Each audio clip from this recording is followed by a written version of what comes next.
Halo guys, ketemu lagi dengan channel Hengki Tandra. Ya, ini lanjutan dari video sebelumnya di mana kita ada melakukan unboxing untuk tumbler. Nah, kali ini kita akan coba bawa tumblernya jalan-jalan ya. Tumblernya udah kita cuci, kemudian kita udah siapkan juga kopi. Ya. Kopi ini kita pesen yang bukan kita pesen ya, memang kita buat yang 150 ml ya, karena kita pengen masukin ke sini untuk diminum ya. Oke. Ini dia kopinya. Oke. Sebentar ya. Nah, ini dia kopi buatannya. Kalian lihat tuh kremanya luar biasa. Kita tuangkan ke sini. Ya, untung nggak tumpah. Oke, sisa sedikit kremanya itu busa aja sih, nggak apa-apa. Ya. Sedikit tumpah. Tapi it's okay. Yang penting langsung kita bersihin biar nggak kotor. Oke. Jadi rencananya hari ini hari Minggu saya akan bawa tumbler ini, kita akan tes. Saya akan bawa ke rencananya mungkin ke Tugu Katulistiwa ya. Jadi bagi kalian yang bukan orang Pontianak mungkin penasaran seperti apa Tugu Katulistiwa, tugu yang dibangun di titik 0 derajat yang pasti putaran bumi, titik ekuador, titik garis Katulistiwa. Ya.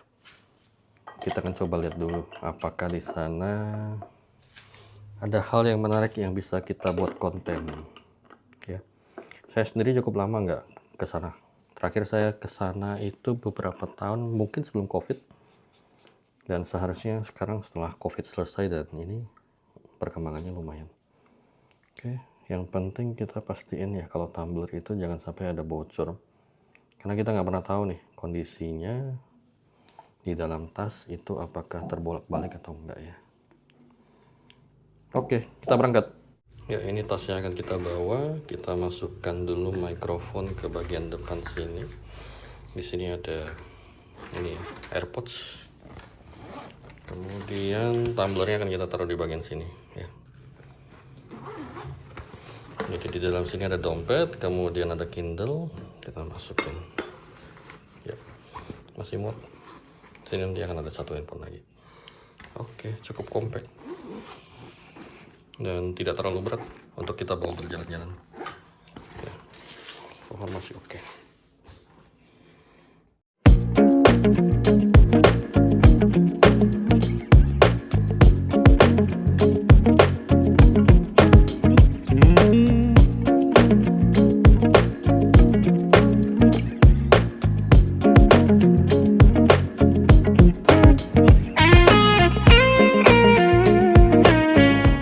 Oke guys, kita udah sampai di Tugu Katulistiwa ya. Nah, di sini tiket parkir untuk masuknya cukup 2.000 aja untuk sepeda motor ya. Saya pakai sepeda motor ke sini karena biar lebih gampang, lebih cepet. Soalnya untuk mencapai ke sini dari kota Pontianak kalian harus lewatin 2 jembatan dan kota Siantan, dan itu lumayan macet sih terkadang kalau kita pakai mobil ya. Nah, di belakang kita sudah ada bangunan Tugu Katulistiwanya. Ini adalah tugu ikoniknya ya. Jadi mungkin kalau kalian yang penasaran Tugu Katulistiwa kayak gimana sih, nah itu dia ya. Nah itu dia. Oke, nah tapi tugu yang asli itu ada di dalamnya guys, ada di dalamnya. Kita coba masuk dulu ya.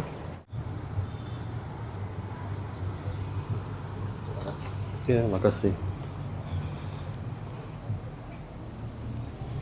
ya. Kita masuk ke dalam. Nah ini dia guys ya.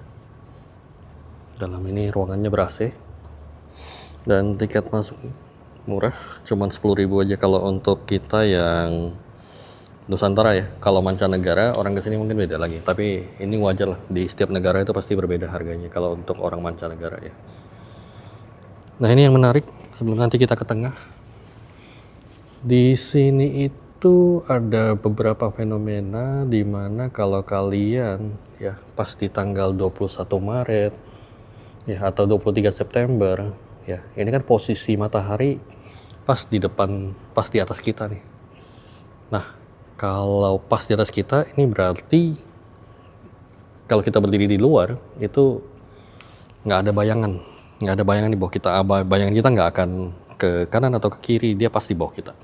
Nah, itu juga fenomena dimana kalau gravitasi itu pas langsung di bawah kita. Jadi seringkali orang membuat event dengan cara mendirikan telur, ya. Telur ini kan biasanya kan kalau elips ya, pasti kan akan jatuh ya. Tapi kalau misalnya pas di hari itu, dipercaya bahwa, dan memang sudah dibuktikan bahwa telur itu bisa berdiri, ya, karena gravitasinya pas. Tapi telurnya pasti harus yang simetris ya. Oke, kita lanjut lagi, kita lihat lagi di sini. Gravitasi, mengenal gravitasi lebih dekat, ya. Jadi ada pengukuran gravitasi. Kemudian ini tubuhnya awal-awalnya ya, pada tahun 1940. Ini berarti pas awal-awalnya sebelum ada bangunan seperti ini. Ya. Jadi ini melalui pengukuran yang cukup detail sehingga bisa diputuskan bahwa memang di sinilah letaknya, ya, letak titik 0 derajatnya. Ini ada kain khas ya, kain khas dari sini. Buat kalian yang pengen beli juga ada miniaturnya, ya. Oke, kita lanjut. Nah, itu dia titiknya. Kalau tadi di luar kan ada satu bangunan tinggi ya, itu cuma simbolik, tapi ini yang aslinya. Ya. Oke, kita lanjut jalan. Di sini ada beberapa item-item khas masyarakat lokal.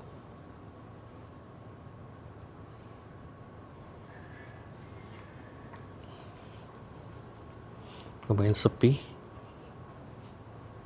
Mungkin masih karena masih pagi ya. Ini ada foto-foto zaman dulu nih.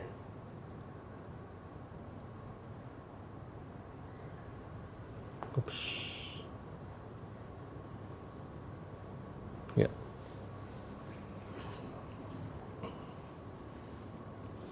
Oke, lumayan menarik ya. Mungkin kita coba ke sana nih, harusnya masih boleh. Nah, ini ada tulisannya 0 derajat. Ini kayaknya ada tulisan, saya nggak tahu ini tulisan resmi atau jangan-jangan, iya sih, kayaknya bukan ini ya, bukan kerjaan orang iseng ya. Ini ada tulisan yang kita nggak ngerti nih.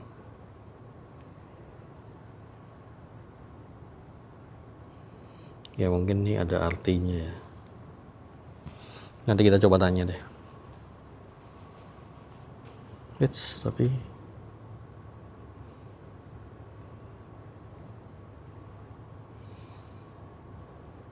kurang terlalu jelas sih ya. Cuman nggak tahu. Oke. Ini ada sepertinya miniatur meriam bambu ya. Ya. Di sini tulisan sampel mini galeri kerajinan tangan Teguh Tristiwa ya. Buat yang nggak tahu, meriam bambu itu salah satu item yang ikonik juga di area Pontianak ya. Biasanya akan digunakan pada saat Lebaran, di mana meriam bambu ini dia bisa menimbulkan suara yang keras seperti meriam ya. Tentunya tanpa ada peluru yang keluar, karena cuma namanya saja meriam, seperti suara meriam.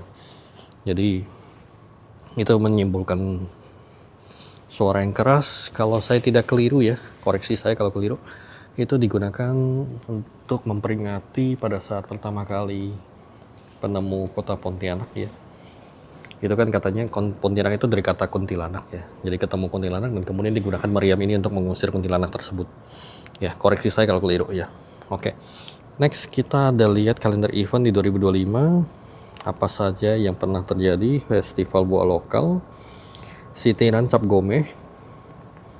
Oh, tapi ini di kota Pontianaknya sih, bukan khusus di sini ya. Sayangnya cuma sampai Oktober, November akhir tahun nggak ada lagi kayaknya. Oke, enak di sini. Ya, ini selatan, utara. Oh, gini, barat. Oke. Mungkin begini guys. Kalau kalian berdiri di tengah-tengah sini, ya, kalian berada di pertengahan antara utara dan selatan. Ya. Jadi kalau di sini selatan, sini utara, ya. Jadi menariknya di sini adalah kalian pasti tengah-tengah. Jadi kalian bisa dibilang, oh saya sedang berada di belahan bumi utara, atau saya sedang berada di belahan bumi selatan ya. Menarik. Ya, di sana timur, tempat terbitnya matahari, ada tulisannya ya. Bentar, coba kita lihat. Timur, dan di sininya barat. Ya, menarik. Jadi kita akan selfie di sini, jadi cover deh. Oke, di sini adalah buku tamu. Nanti kita akan isi ya. Ternyata menarik nih. Ada orang Aceh, ya, Jawa Tengah, Jawa Timur, ya, Bandung, Kalimantan, ya, Kelapa Gading. Menarik. Tapi oke lah, mungkin karena dari Malaysia juga ada. Singapura. Tabai, ya, menarik. Ya, karena kita orang lokal, kita nggak usah tulis kali aja. Ya, biarkan orang-orang di luar. Ini biarkan buku yang diisi dengan orang-orang luar. Karena ini lumayan tebal. Mau nanya, di sana ada tulisan itu apakah ada artinya atau kelician orang isinya? Yang di mana? Di tiang kayunya itu. Oh, itu bahasa Belanda dia. Bahasa Belanda. Iya. Jadi kayunya dari Belanda ya? Iya, kayu itu. Oke, memang bukan orang iseng nulis sana ya. Bukan, Kadang-kadang kan ada. Belanda yang... Oke, menarik. Thank you, makasih. Apa itu? sertifikat kenang-kenangan. Sertifikat kenang-kenangan. Apakah bayar? Udah gratis. Oh, boleh. Sertifikat perlintasan. Menarik ya. Jadi dapat sertifikat. Iya. Harus tulis. Terus nama. Oke. Hari ini tanggal 30 November.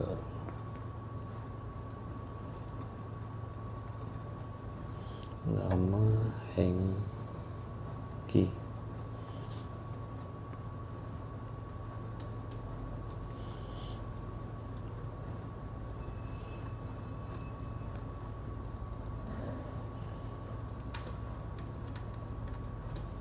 Oke. Izin bang ya. Saya sih orang Pontianak sih. Cuman pengen lagi buat video ya.